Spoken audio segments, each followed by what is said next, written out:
Graça e paz a todos. Bom dia, boa tarde, boa noite. Eu não sei que hora você vai ver esse vídeo. Gente, a gente está aqui com uma pequena dificuldade na internet. Já faz um tempinho aqui que eu venho tentando entrar aqui, mas não tá, a internet não está contribuindo. Parece que agora vai.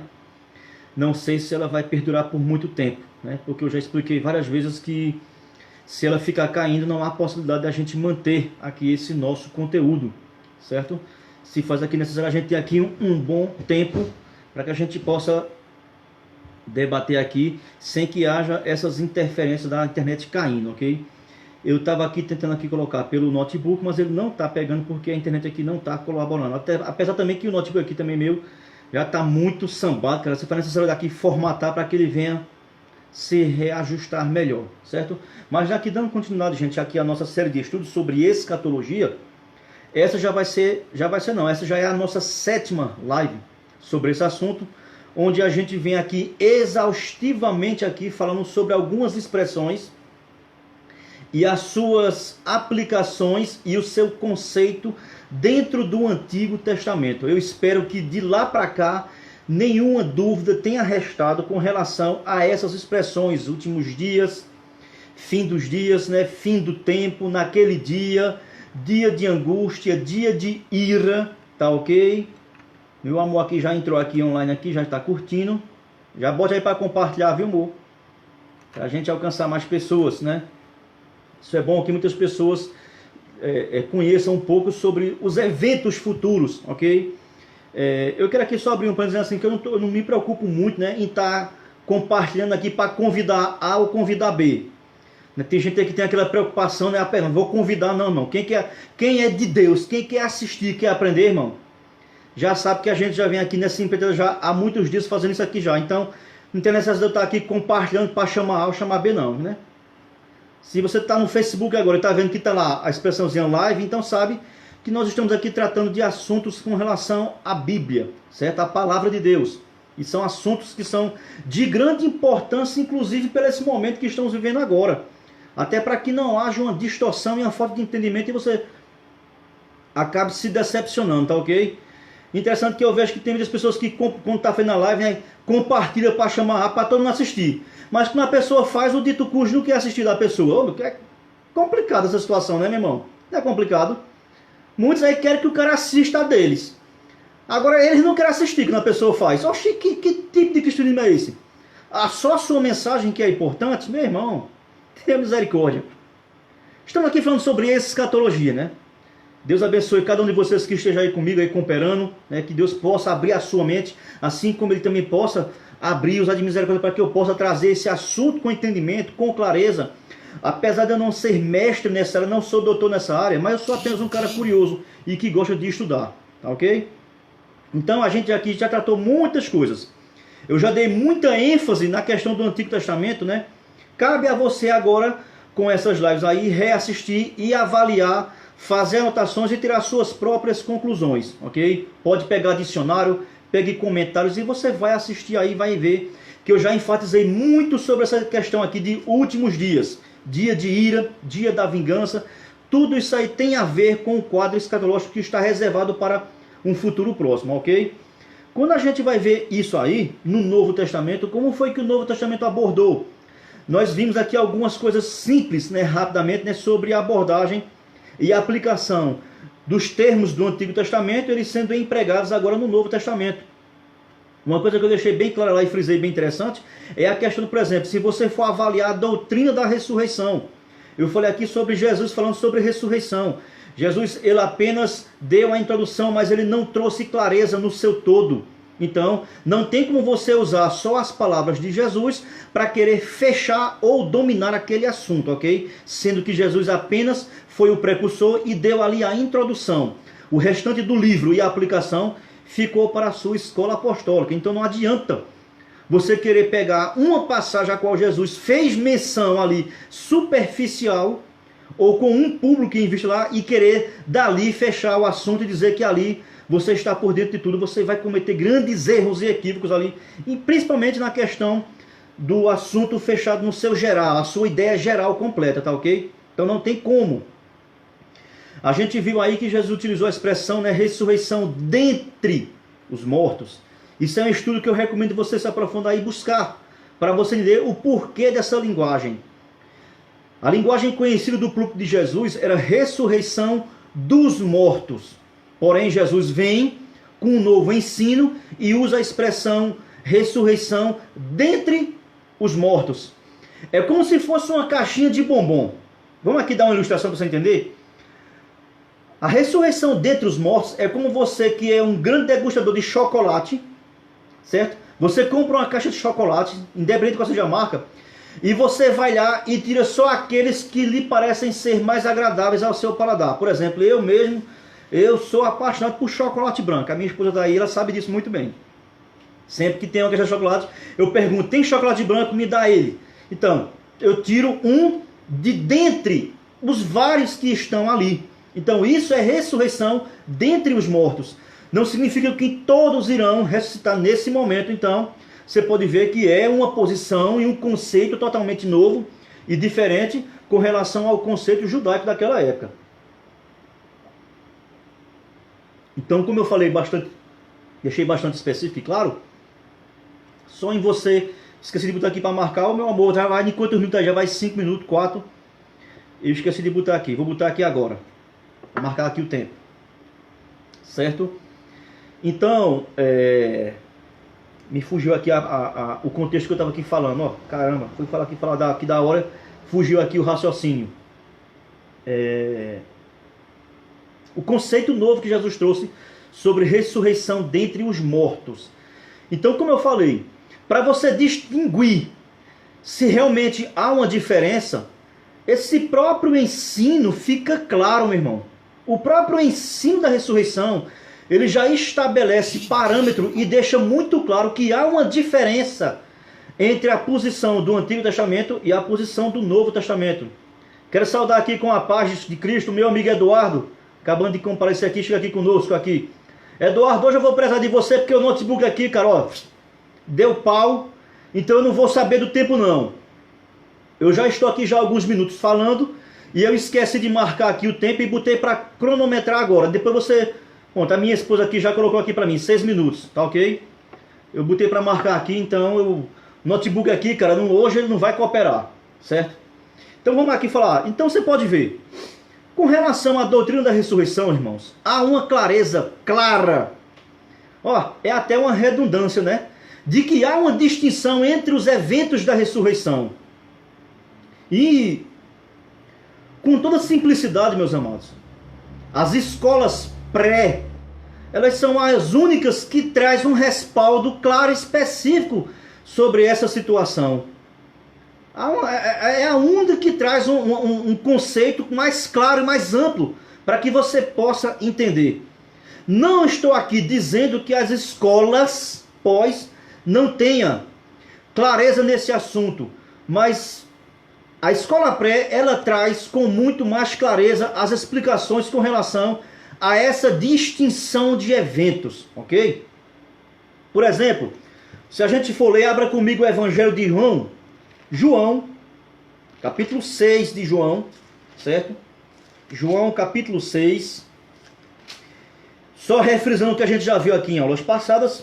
Olha como foi que Jesus colocou a ressurreição. E eu vou ler aqui 2 versículos que são interessantes, que já levanta bastante polêmica, certo? Evangelho de João, capítulo 6, versículo 39. Olha o que diz o versículo 39 do Evangelho de João. E a vontade de quem me enviou é esta. Então existe ali uma vontade, né, do Pai, que a gente sabe que foi o Pai quem enviou o Filho. Então qual é a vontade de Deus? A vontade do Pai. Versículo 39 do Evangelho de João. Que nenhum eu perca de todos os que me deu. Então a vontade do Pai era que Cristo não perdesse nenhum dos que o Pai os deu. Aqui há uma polêmica entre calvinismo e arminianismo de quem são esses que o Pai deu. Mas o meu foco não é isso. Meu foco aqui é uma expressão que Jesus falou. Nosso assunto é escatologia e não calvinismo e arminianismo, ok? Não é isso. Se você botar algum comentário aí referente a isso aí, beleza, fique por sua conta. Minha questão aqui é uma expressão que Jesus vai utilizar em João capítulo 6, versículo 39. Ok? Se o Eduardo, você é o cabo da net. Se você puder colocar esses versículos aí, eu agradeço, viu, Eduardo? João, capítulo 6, versículo 39. Ok? E o versículo 40. 39 e 40. Pelo contrário, olha o finalzinho do versículo 39. Eu o ressuscitarei no último dia. Olha o conceito de Jesus. Ressurreição no último dia. Ele usou aqui a expressão último dia, que está relacionado é a mesma coisa de naquele dia, é a mesma coisa, certo? Vamos continuar, olha o versículo 40, olha só. De fato, a vontade de meu Pai é que todo homem que vir, ou seja, que vê o Filho e nele crê, tem a vida eterna. Entendeu agora porque eu falei de calvinismo e arminianismo? Porque se você olhar aqui claramente, o versículo 39 parece ter um conceito calvinista, né? Mas já o versículo 40 parece ter um conceito arminiano. Olha que briga aí. Mas isso para mim não interessa aqui, não é esse assunto. Mas olha o versículo 40, ó. E eu o ressuscitarei no último dia. Tá vendo aí a questão? A expressão que Jesus utilizou, o conceito de Jesus era o conceito judaico. Porque esse sermão aqui do capítulo 6, se você ler o capítulo 6, você vai ficar impressionado, porque foi um sermão muito sobrecarregado. Inclusive esse capítulo 6 aqui, ó, tem 71 versículos, ele é gigantesco. É aquele discípulo, é aquele contexto a qual os próprios discípulos que o seguiam, eles ficaram escandalizados com a palavra, com essa pregação de Jesus. Muito bom, Eduardo, valeu, muito obrigado, porque, Eduardo, é porque eles ficam aí registrados, porque pessoas que vão assistir lá na frente, entendeu? Eles vão estar assistindo e ao mesmo tempo já leem o que está aí e já raciocinam aqui com a minha argumentação. Muito obrigado, Eduardo. Então o capítulo 6 é um sermão pesadíssimo. Muitos não aguentaram ouvir aquele sermão de Jesus. Ele fala que vai ter que comer a carne dele, vai ter que beber o sangue dele. Olha que linguagem aí bem simbólica que Jesus utiliza. A ponto de o próprio capítulo 7 terminar dizendo que muitos deixaram Jesus. Não queriam mais seguir, ouvir os seus ensinos. E no finalzinho aparece a questão aqui, onde Jesus pergunta para os seus próprios discípulos: e vocês vão correr também? Em outra linguagem. Aí Pedro vai dizer: oxe, a gente vai correr para onde? Se só tu tens as palavras da vida. Palavras da vida só em Jesus Cristo. Então o que eu quero frisar com isso aqui é o que, meus irmãos? O conceito de Jesus com relação à doutrina da ressurreição, na perspectiva de Cristo e para o seu público, é a perspectiva judaica. Então há uma diferença para a perspectiva de Paulo no Novo Testamento. Então, irmãos, se Jesus está falando de uma ressurreição e Paulo está falando de outra totalmente diferente, meus amados, a gente só pode chegar a uma colocação: são eventos distintos. Um evento destinado a um grupo e outro evento destinado a outro grupo. Não tem como você unir. Então isso por si só mostra que o conceito do Novo Testamento, a partir dos ensinos apostólicos, eles têm uma outra abrangência, eles entram em uma outra esfera. Então aí, nessa própria questão, eu vou ficar enfasando o tempo todo. Há uma necessidade de se fazer diferenciação entre igreja e entre Israel, ok? Vamos aqui, eu estou aqui ó, com a concordância bíblica, ok? Vamos ver algumas passagens onde aparece a expressão dia. Eu deixei até aqui marcado, certo? Não sei se vai dar para vocês verem porque aqui é muito pequenininho. Está aqui próximo da câmera, mas olha aqui, ó, no meu dedo, tá vendo aí, ó? Isso aqui é tudo sobre dia, várias passagens, ó. Mas aqui eu deixei aqui algumas marcadas, está aqui no meu dedo, aqui, tá aqui, ó, ok? Vem aqui embaixo, aqui outras aqui, ó. Vamos ver como é que elas se inserem e qual foi o conceito que elas receberam. João, nós já vimos. Lucas capítulo 17, versículo 30, Eduardo, por favor, me ajude aí, filho de Deus.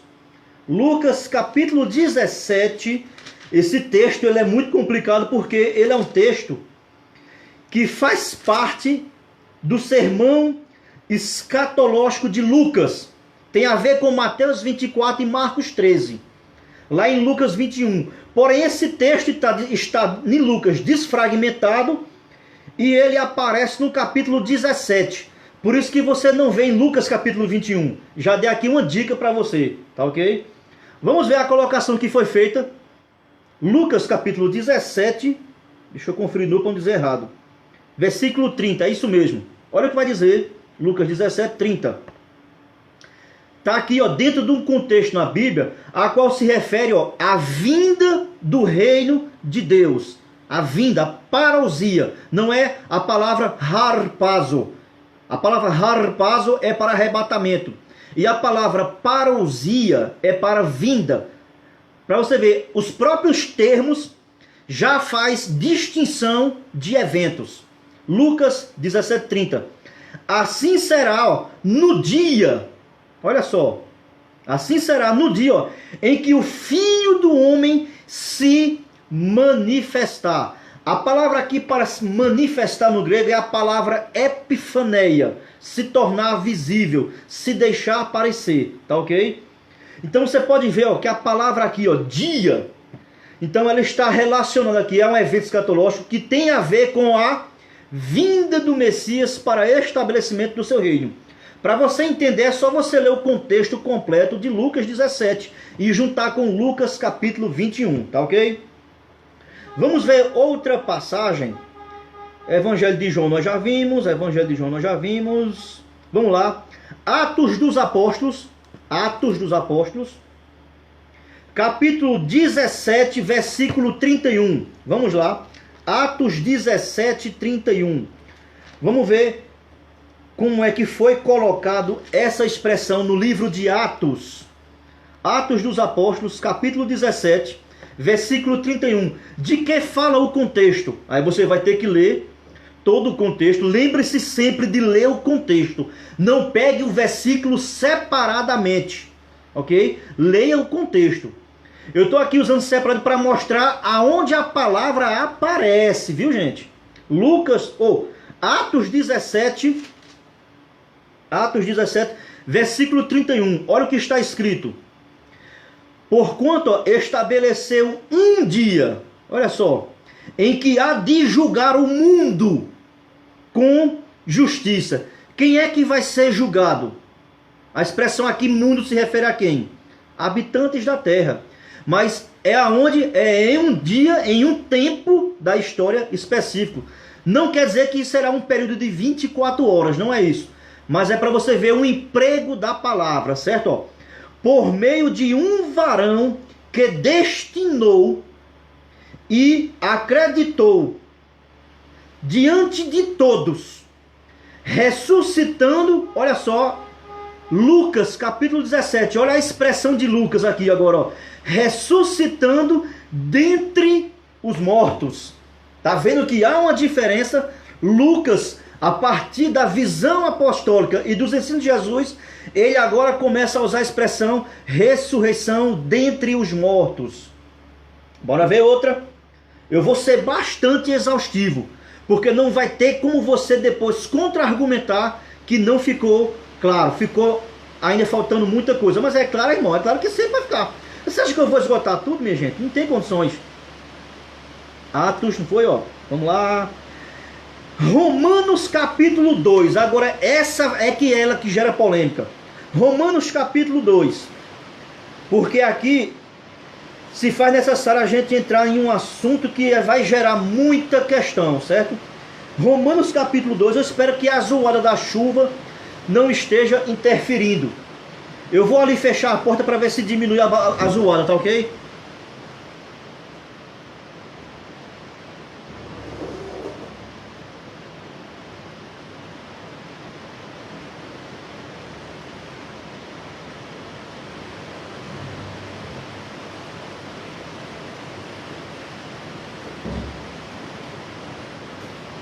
Gente, eu espero que a zoada não esteja incomodando, porque aqui em casa é telha brasilite, certo?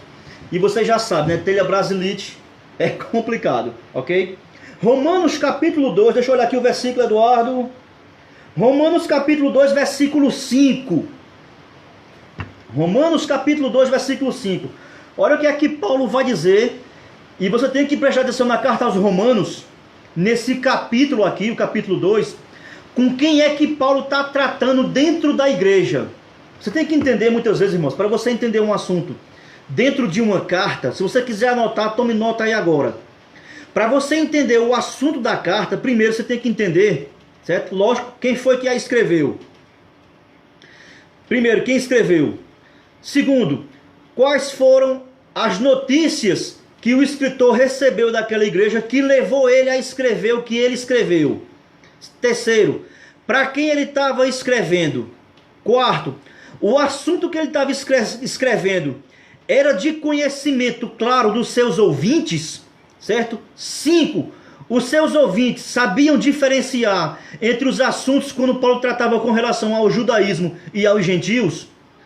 Aí você tem muitas coisas, está vendo como é complexo? Não é chegar e pegar, olha aqui, está vendo ele dizendo, não é assim, irmãos.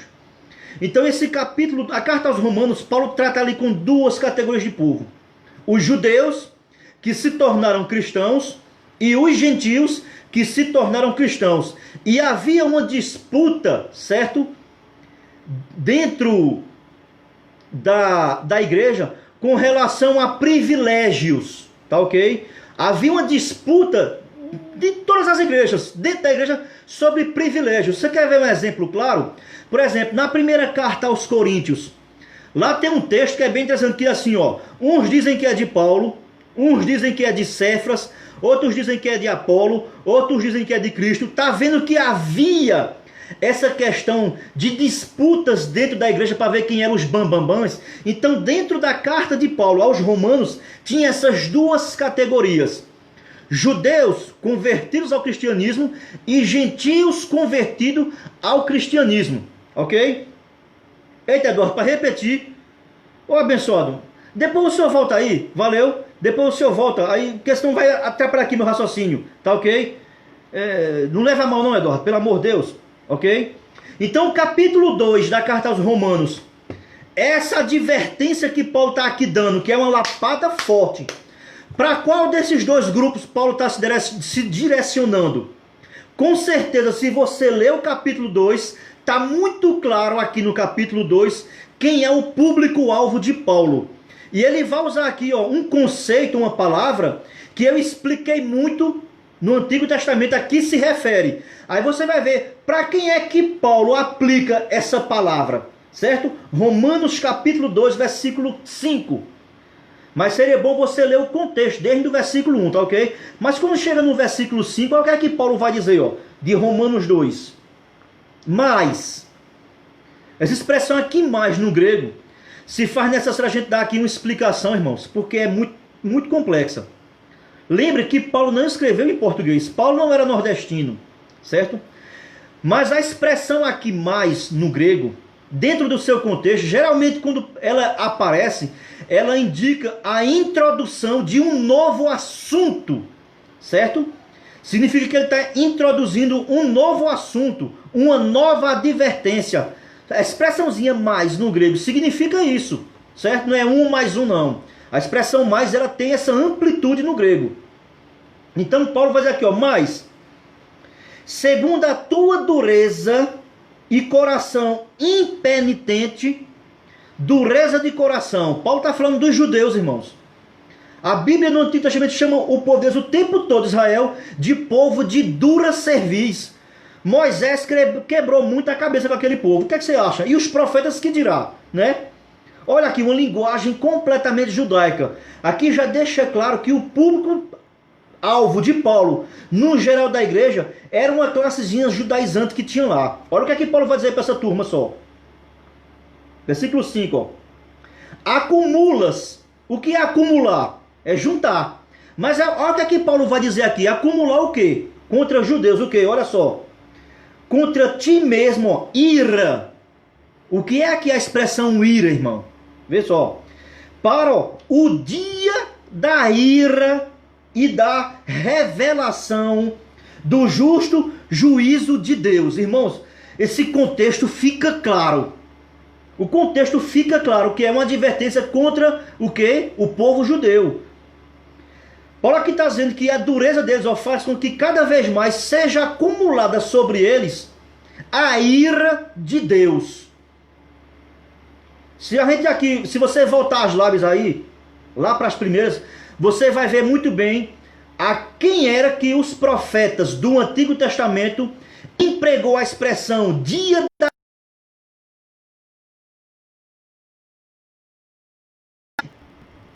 Quando congela porque a imagem para, certo? Reprisando. Então, quando você lê no Antigo Testamento, aquilo tudo que eu mostrei a vocês, várias passagens, livros em contexto completo, a expressão dia da ira, o emprego feito pelos profetas, e a quem era destinado para o povo de Israel, irmãos. A ira de Deus, ela está destinada para quem? Para todos aqueles de coração impertinente. É um conceito totalmente judaico. Vamos continuar aqui no texto, Romanos capítulo 2, versículo 5, certo? Olha só. Versículo 6 agora, ó. Que retribuirá a cada um segundo o seu procedimento. Então, o nosso procedimento é que vai deixar claro qual será a nossa retribuição no dia de quê? Da ira de Deus, que será derramada sobre a terra. Então, quem são essas questões? Vamos lá. Quais são as retribuições? Versículo 6. Retribuirá a cada um segundo o seu procedimento. Primeira retribuição está no versículo 7, de Romanos capítulo 2. Se Eduardo quiser ir botando aí, vai ser bom, Eduardo. Olha só. Primeira retribuição é o quê? Ó? A vida eterna. Então, vida eterna é para quem? Ó? Aos que, ó, perseverando em fazer o bem. Então, vida eterna é para aqueles que têm perseverança em se manter e continuar fazendo o bem. Procuram o quê? Ó? Glória, honra e incorruptibilidade. Glória, honra e incorruptibilidade. Ó. Então, a perseverança daqueles que fazem o bem deve estar visando nessas três características aqui. Ó. Retribuição, vida eterna. Versículo 8. Olha o versículo 8, a linguagem que ele vai utilizar. Ó. Mais o que? Mais, ó, ira e indignação. Olha, ira e indignação. Dois termos muito conhecidos do povo judeu. Versículo 8. Versículo 7 ainda. Ó. Aos que, ó. Cadê? Versículo 8, ó. Aos facciosos. Quem são os facciosos, meu irmão? Ó. Que desobedecem à verdade e obedecem à injustiça. Então, para desobedientes é o que, irmãos? Ira e indignação. Dois termos muito destacados pelos profetas do Antigo Testamento para exortar arrependimento a Israel. Não é a igreja, é a Israel. Tá claro, versículo 8. Certo? Versículo 9 agora, ele vai fechar com chave de ouro. Para quem é a tribulação? Versículo 9. Essas recompensas, para quem é? Olha só. Tribulação e angústia virão sobre quem, irmão? Sobre quem, ó? Sobre, ó, a alma de qualquer homem. Então é qualquer um, meu querido. Olha só. Que faz o mal ao judeu primeiro. Então para quem é que vem primeiro a tribulação, irmãos? Ela tem o seu foco globalizado, mas primeiramente é para quem? Para o judeu. E depois é para quem, irmão? E também para o grego. E cadê a igreja, irmão? Se a igreja é formada desses dois povos. Se você observar, irmão, no Novo Testamento, em parte alguma, a expressão ira, indignação e a palavra tribulação no seu emprego técnico referente a um período distinto da história, você não consegue encontrar a figura da igreja. Não tem como você encontrar a figura da igreja. Então Paulo aqui deixou muito claro ali para o público judeu dentro da igreja. Ele usa o termo aqui, ira e indignação, que nós enfatizamos várias vezes, até para causar chatice em você, que está empregado na questão para Israel. Ok? Vamos ver aqui outro canto. 2 Coríntios capítulo 1, versículo 14. Eduardo, meu amado. 2 Coríntios, vamos lá. 2 Coríntios, capítulo 1. Deixa eu olhar de novo para não dizer a passagem errada, certo? É isso mesmo, 2 Coríntios capítulo 1, versículo 14. Olha a expressão que Paulo dá para a igreja agora. Agora é para a igreja, certo? Olha só. Tem todo o contexto. Eu vou tocar de novo, é para chatear mesmo. Tem todo o contexto que você deve ler, certo? Eu não vou tirar aqui o texto fora do contexto. A minha ênfase é ressaltar a expressão dela e o emprego, não é descontextualizar. Olha só. O versículo 14 da segunda carta aos Coríntios, no capítulo 1, vai dizer assim, ó. Como também, ó, já em parte nos compreendestes. Olha só. Então Paulo aqui está deixando claro, né, que a própria igreja tinha compreendido algumas situações a qual Paulo já tinha se referido, tá ok? Olha só, que somos a vossa glória. Do que é que Paulo está aqui se referindo? Paulo está assim, ó, nós somos a glória de vocês. Olha só, como igualmente sois a nossa. Então Paulo está dizendo que eles eram a glória para a igreja, assim como a igreja era a glória para Paulo.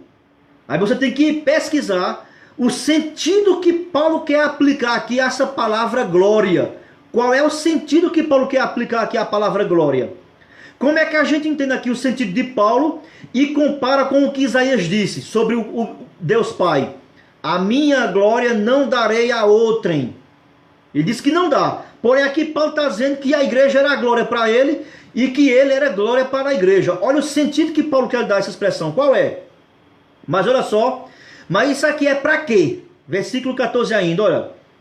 Sois a nossa, no dia de Jesus. Um termo novo apareceu aqui agora. E aí? No dia de Jesus.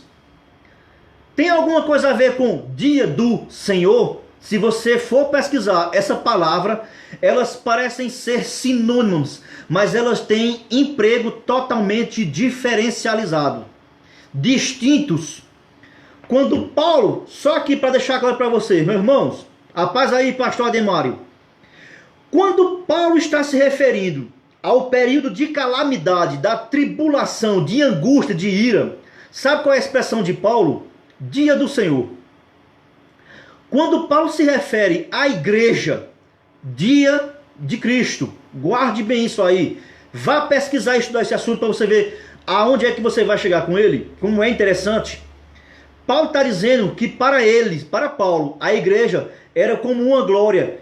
E isso seria bastante beneficente no dia de Cristo. Uma honra, seria uma... As palavras aqui, glória, se refere à honra, a um presente, uma dádiva dada a eles, ok?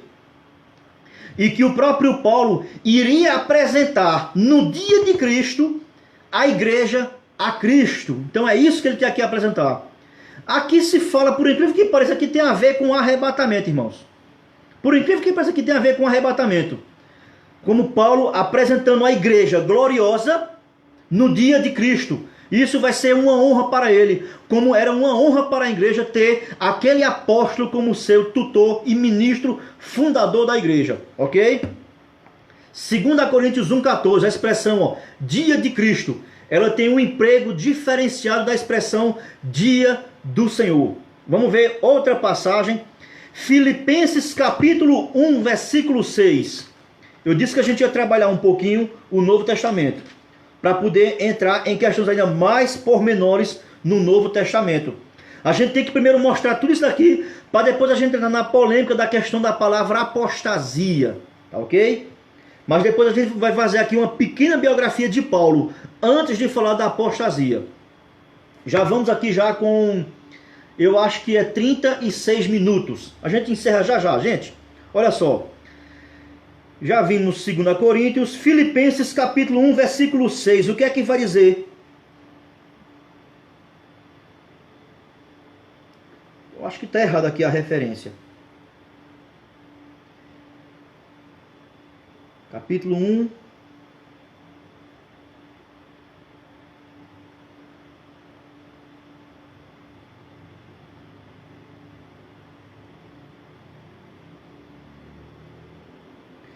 Ah, caramba, tá certo. É porque eu estou em Efésios.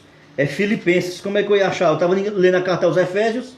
Olha só, pronto, olha só. Filipenses capítulo 1, versículo 6. Os amados que estiverem assistindo e quiser colocar esse versículo aí, eu agradeço, ok? Olha só, Filipenses capítulo 1, versículo 6. Olha o que Paulo aqui vai dizer, olha só, ó. Estou plenamente certo de que, ó, aquele, a quem se refere esse pronome aquele, ó, que, ó, começou boa obra em vós, há de completá-la até quando, irmãos? Até o dia de Cristo Jesus. Paulo está aqui dizendo que aquela obra que foi começada entre os filipenses, ela terá o seu êxito, a sua completude, ela não vai ficar pela metade. Então, ela terá a sua plenitude total e será completa quando? Até o dia de Cristo Jesus, até o dia de sua vinda, no sentido de harpazo, de arrebatamento, ok? Ficou claro aí que a expressão é dia de Cristo? Vamos lá. Aí agora, irmãos, a gente vai entrar na primeira carta aos Tessalonicenses. Aqui é que vai gerar a polêmica. Olha só. 1 Tessalonicenses capítulo 5. Olha só. Agora é onde o bicho vai pegar. 1 Tessalonicenses capítulo 5. Ok? Qual foi a expressão que Paulo agora aqui utilizou? Qual foi a expressão de Paulo em 1 Tessalonicenses capítulo 5, versículo 2? Versículo 2. Mas eu vou ler essa agora eu vou ler o versículo 1, tá ok? Não, Eduardo, fique em paz, a prioridade é o seu trabalho, meu irmão, pelo amor de Deus. Aí vai ficar aqui salvo, depois o senhor confere aí, tá ok? Vá, faça, atenda essa pessoa aí, meu irmão. A polêmica vai entrar agora é que vai começar o PIP. 1 Tessalonicenses capítulo 5, certo? Olha só, eu vou ler o contexto agora dessa vez. Versículo 1 diz assim, ó. Aqui é a versão que eu estou, a versão atualizada. A versão corrigida, ela tem uma palavra que traz mais entendimento nesse contexto do capítulo 5 da primeira carta aos Tessalonicenses, tá ok? Mas a minha aqui atualizada vai dizer o seguinte, ó. Irmãos, relativamente aos tempos e às épocas, de quem é que Paulo está aqui falando agora com essa expressão, tempos e épocas? Não há necessidade de que eu vos escreva. Ó, gente, por que Paulo não quis relatar detalhadamente? É isso que ele quer dizer. Se você olhar aqui o capítulo 5, Paulo dá apenas um esclarecimento e usa aqui uma ilustração entre o dia e a noite, só para relembrar de novo aos irmãos. O que ele quer dizer no versículo aqui, irmãos, é que ele não precisa mais detalhar o que eles já sabiam, que é uma coisa... Desculpa, irmãos, eu estou com um soluçozinho.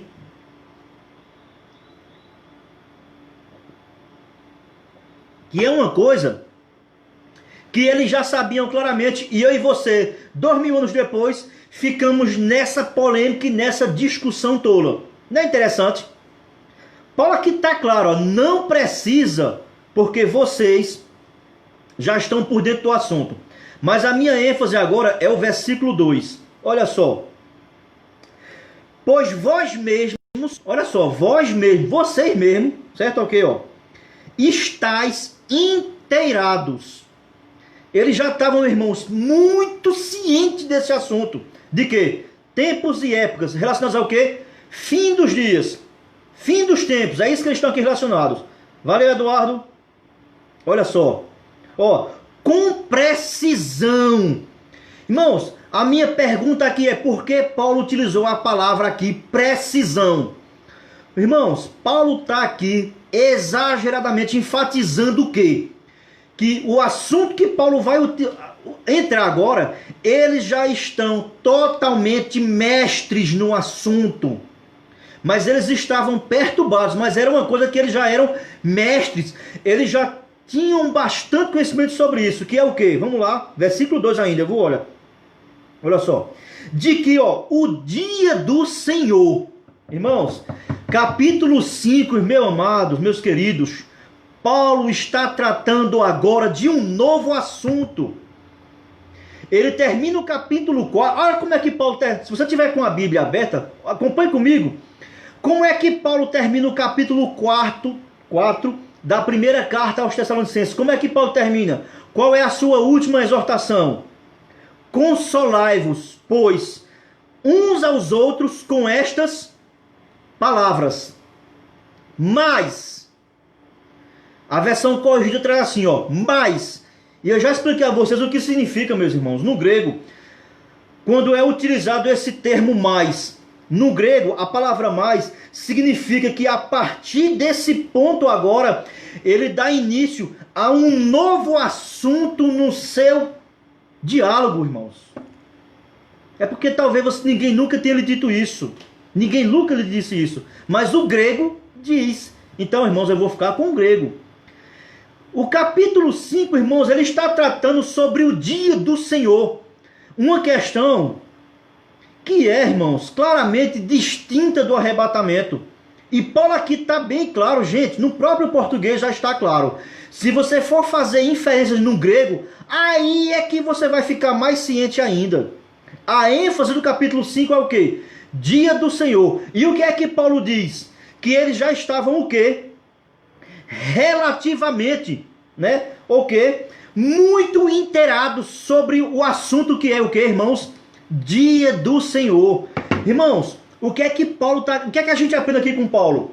Gente, quando Paulo está falando, explicando algo sobre o dia do Senhor, ele vai sempre dizer que aqueles ouvintes já têm um pleno conhecimento sobre o assunto. Olha como é que a gente agora entra com uma questão bem interessante para você aprender a distinguir. Quando Paulo vai falar do arrebatamento, o que é que Paulo vos diz, irmãos?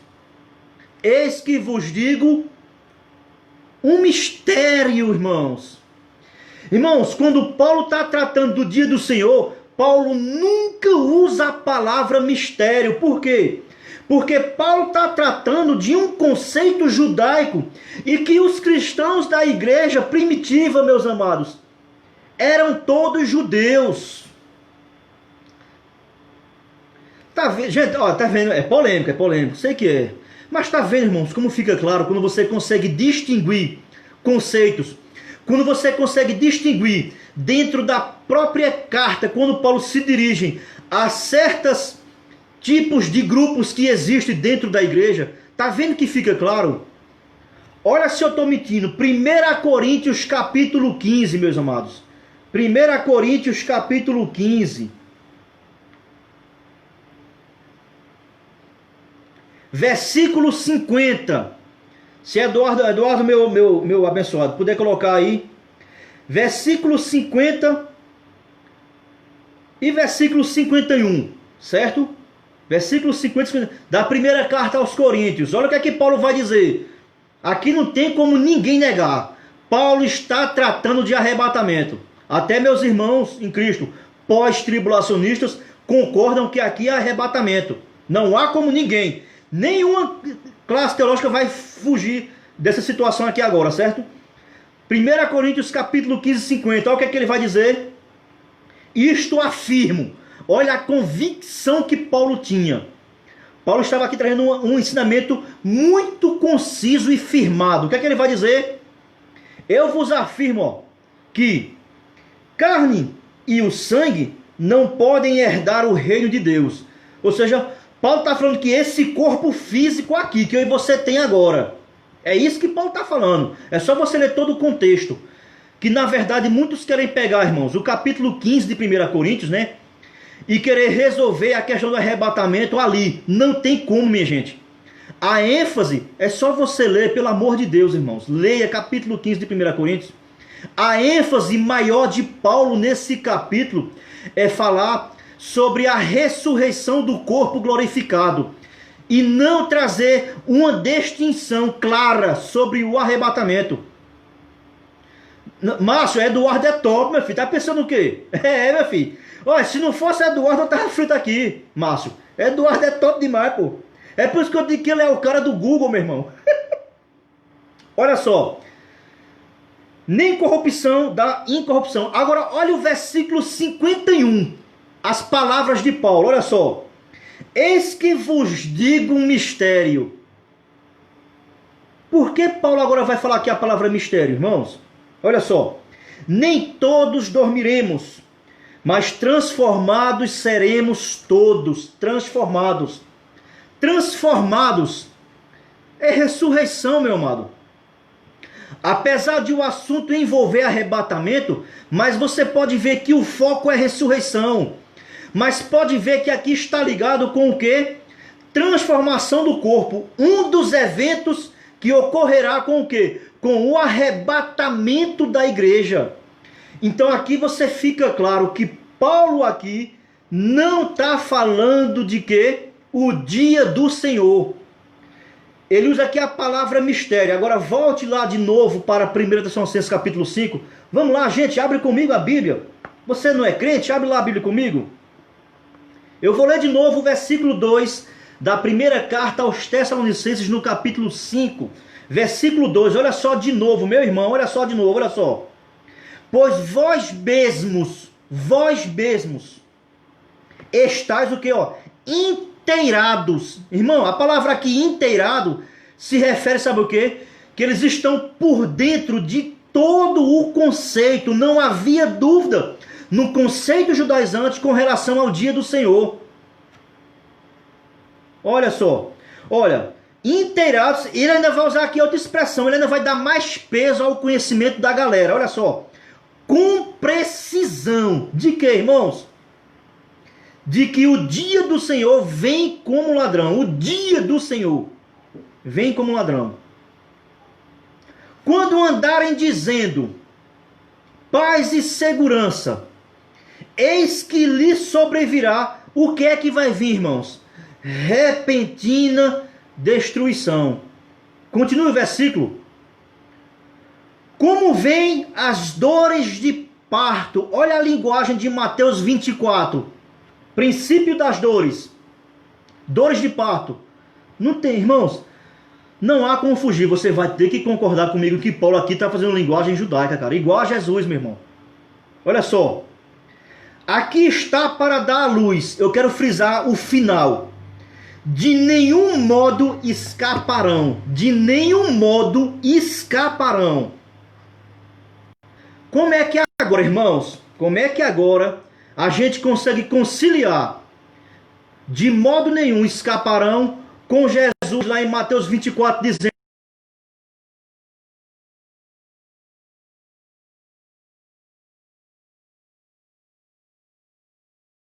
Caramba, travou de novo, não foi? Olha só, vamos continuar. Eu vou encerrar por aqui hoje, irmãos. Olha só. Como é que a gente pode comparar agora aqui a exortação de Paulo? Paulo aqui é bem inciso. De modo nenhum escaparão. Não há como escapar, meus irmãos. De modo nenhum escaparão. Aí você vai para Jesus, Jesus diz, quem tiver no campo, não volte atrás para pegar o quê? Algo dentro de casa. Quem tiver no eirado, não desça para tirar algo de casa. Né? Quem tiver aonde, fuja para os montes. Como é que Jesus, irmãos, manda você fugir e Paulo agora aqui vem dizer que de nenhum modo vai escapar? Se você não vai escapar, então não adianta você fugir. Então como é que a gente concilia o pensamento de Paulo nesse evento com o que Jesus está empregando? Tá vendo, irmãos, que vai entrar em atrito lá na frente? Não adianta a gente pegar Mateus 24 e querer fechar o assunto com Mateus 24. Você vai, lá na frente, encontrar atritos. Só podemos, meus amados, só podemos, com a maior sinceridade eu falo isso, entendermos que arrebatamento é uma situação e a vinda do Senhor, o dia do Senhor, é um outro evento distinto. Eu vou sempre repetir, meus irmãos. Não precisa, deixa eu mostrar aqui a vocês. Não precisa, ó, eu pegar, por exemplo, olha só aqui esse livro aqui, ó. Teologia Básica, certo? Aqui, no finalzinho desse livro aqui, deixa eu mostrar aqui a voz. Uma coisa interessante. Deixa eu ver se vai dar para vocês lerem aí. É porque eu sei que vai aparecer o contrário, mas vocês são inteligentes. Deixa eu ver se a câmera vai mostrar aqui. Olha só, olha. a visão pós-tribulacionista do arrebatamento, certo? A visão pós. Deixa eu ver. Vou mostrar aqui a vocês, gente. Uma visão pós. É o milênio. Tribulação, tribulação, tribulação. Arrebatamento da igreja. Pronto, aqui, olha só. Olha aqui agora nesse mesmo livro, olha só, ó. A visão pré-tribulacionista. Fechei o livro, tá aqui guardadinho. Você pode ver que quando a gente, irmão, tem noção e entendimento das expressões, não precisa aqui nem eu mostrar aprofundadamente o que é toda a escola pós-tribulacionista, a escola pré-tribulacionista, a escola meso ou mid, não precisa. Os próprios termos dentro do seu contexto já vai mostrar que há uma diferença nesses eventos e que eles são distintos. Paulo vai dizer, vou repetir, ó. Aqui, ó, o próprio amado aqui Eduardo colocou aí, ó, o versículo, tá ok aí, ó? O versículo 2, versículo 3 da primeira carta aos Tessalonicenses. Paulo está muito claro, ó, de modo nenhum escaparão. E Jesus manda você fugir. Meu irmão, se você não vai escapar, como é que você vai fugir? Então, será que Paulo está contradizendo Jesus? Ou Jesus está contradizendo Paulo? Entendeu? Pronto, Eduardo aí, pronto, deu para ver, não foi, Eduardo, que tem aqui, não é? Pronto, aí, ó. É porque eu digo isso, Eduardo, porque a imagem aparece aí para vocês o contrário, não é verdade? O meu celular aqui é um celularzinho pebinha, ele não tem aqui aquele recurso de eu fazer espelho, né? É a função espelho na câmera, para reverter a imagem, para aparecer para vocês aí corretamente. Mas é isso aí, Eduardo aí captou muito bem, tá ok? Então, minha gente, essas expressões, elas deixam clara, ok? Nós vimos aqui, não foi, ó? Olha só. Segundo a Timóteo, vamos ver aqui mais uma. Já vai aqui já em 51 minutos, eu creio. Eu tô aqui marcando no cronômetro. O meu cronômetro aqui, ó, já vai aqui, já, olha só, olha. 45. Mas como já tinha 6 na frente, deve estar 51, 52. Eu vou encerrar aqui agora, por aí. Espera só um pouquinho. Vamos ver aqui uma coisa interessante, olha só. Segundo a Timóteo, olha aí, 2 Timóteo, 2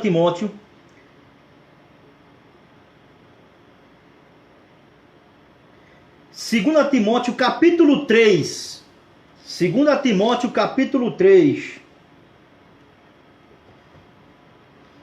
versículo 1. Olha o contexto que Paulo está aplicando a palavra. 2 Timóteo capítulo 3 diz assim, ó. Saibam, porém, o que?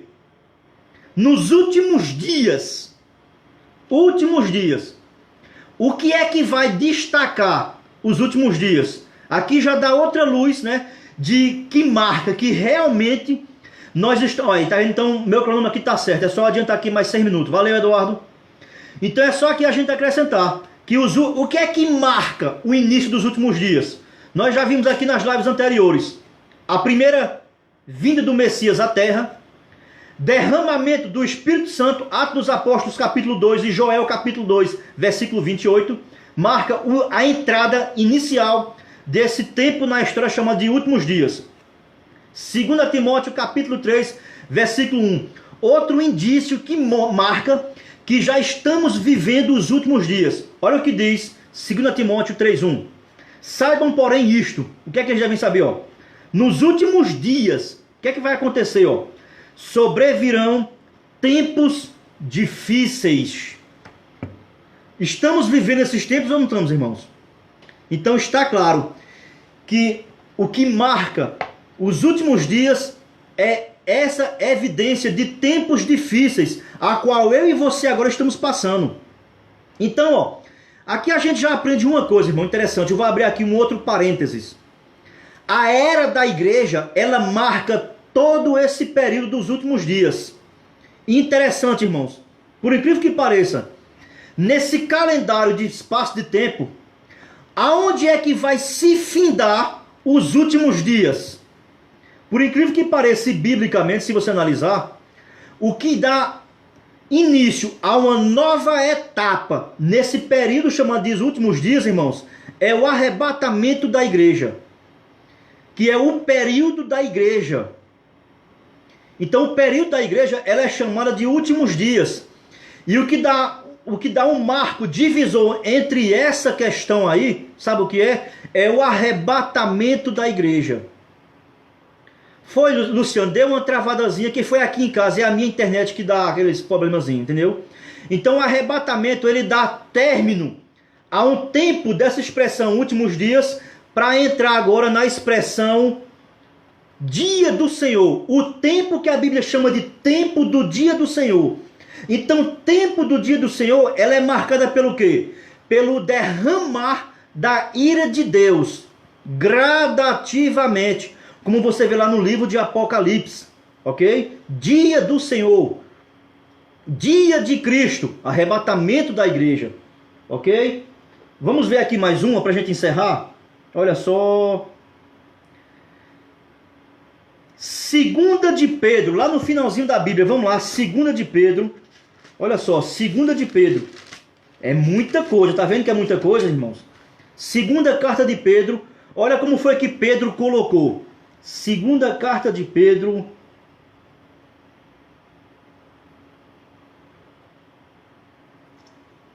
Segunda carta de Pedro, capítulo 3 e versículo 10. Lembre-se, eu vou repetir que eu sou chatonildo. Leia todo o contexto. Segunda Pedro, capítulo 10. A própria Bíblia aqui na epígrafe já fala vinda do Senhor e o seu significado. Mas olha o que diz o versículo 10 da segunda carta de Pedro no capítulo 3. Olha só.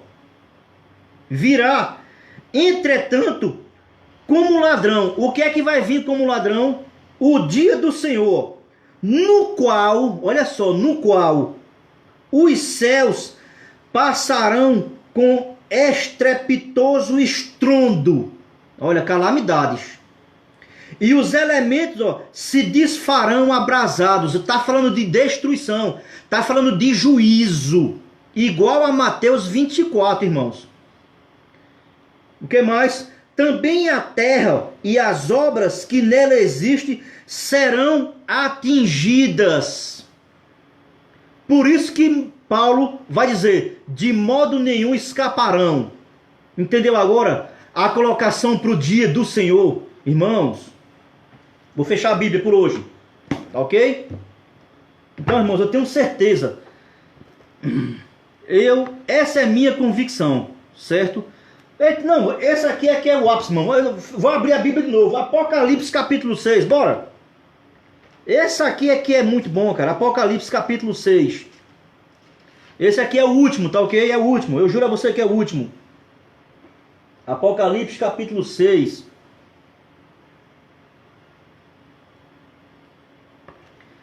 Esse eu vou ler o contexto, que esse é maravilhoso. Apocalipse capítulo 6 fala sobre a abertura dos selos. Certo? E é a abertura do sexto selo.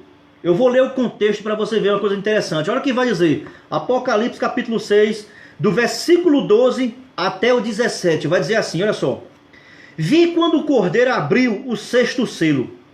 Sobre ele veio grande terremoto. O sol se tornou negro como saco de crina.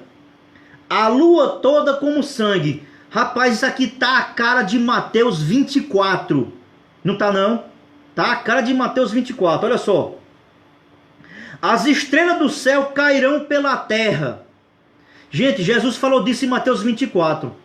E se você voltar nas minhas lives aí, tudo isso aqui tem a ver com o que os profetas falaram. Não tem nada a ver com arrebatamento, olha só.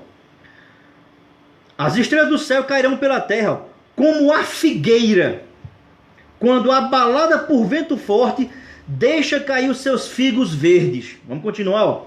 E o céu recolheu-se como pergaminho, quando se enrola. Então, ó, todos os montes e ilhas foram movidos do seu lugar. Linguagem aqui simbólica, certo? Vamos lá. Os reis da terra, os grandes, os comandantes, os ricos, os poderosos e todo escravo e todo livre se esconderam nas cavernas. Eita caramba! E nos penhascos dos montes. Ok? Versículo 16, ó. E disseram aos montes, o que foi que eles disseram? E aos rochedos, ó, caia sobre nós. Por que eles estão dizendo isso? E esconder-nos de quem, irmão? Da face daquele que se assenta no trono e da ira do Cordeiro. Ira do Cordeiro. Se você vê lá nos profetas menores, eles estão falando disso aqui, cara. Que vai ser uma época que a própria população, nação mundial, né, vai se esconder diante desse juízo.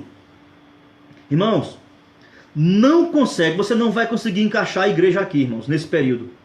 Não tem como você encaixar aqui a igreja. Infelizmente não tem, cara. Agora, o versículo aqui que eu separei é o 17. Olha o que é que vai dizer o versículo 17 agora nesse contexto. Porque chegou o grande dia da ira deles. A quem é, ó, e quem é que pode suster-se ou suportar? Quem é que pode suportar, irmãos? Irmãos, se ninguém pode suportar, como é que Jesus manda você fugir? Tá entendendo, gente? Irmãos, aqui fica claro a necessidade de eu e você estudarmos mais. Mas, irmãos, é claro que eu posso estar equivocado. Mas a maneira como eu estou aqui trazendo para vocês, muito obrigado, Eduardo, eu estou aqui agora nas minhas conclusões finais. Que você deve reavaliar aquilo que foi dito para você. Eu estou sempre me reavaliando, meus irmãos. Então, se você estudar essa matéria, separando como eu ensinei, as pecinhas do quebra-cabeça, cada um com a sua cor, aí sim, irmãos, não tem como você ficar enganado. É claro que você não vai ficar mestre, PhD no assunto. Isso aí só pertence a Deus. Mas que você vai trazer mais clareza e vai começar a avaliar com mais cautela e mais critério, com certeza você vai. Irmãos, as expressões por si só faz distinção de eventos. Não tem como você encaixar a figura da igreja em Apocalipse capítulo 6, no 6º selo. A igreja está ausente. Ou seja, meus amados, a igreja já foi retirada. Ela não tem como comparecer nesse período distinto que a Bíblia chama de um dia singular. Angústia para Jacó. Está vendo que não precisam entrar aprofundadamente na questão das escolas, na sua totalidade, não precisa. Ok? Irmãos, conto com a presença de todos vocês amanhã, nesta mesma hora, neste mesmo canal. Que Deus abençoe cada um de vocês. Que Deus possa consolar e trazer discernimento e clareza sobre todos vocês que compareceram aqui nesse momento aqui, para mim tão gratificante. Ok? E para vocês também que assistiram sem ser presente na aula. Reveja aí todos os versículos, revejam as palavras, a maneira como eu botei, como você deve avaliar quando for estudar cada livro em seu contexto e em seu público, e a figura de linguagem que os escritores estão utilizando para fazer diferença dentro do seu próprio público, dentro da igreja. Tá ok? Deus abençoe vocês em nome de Jesus.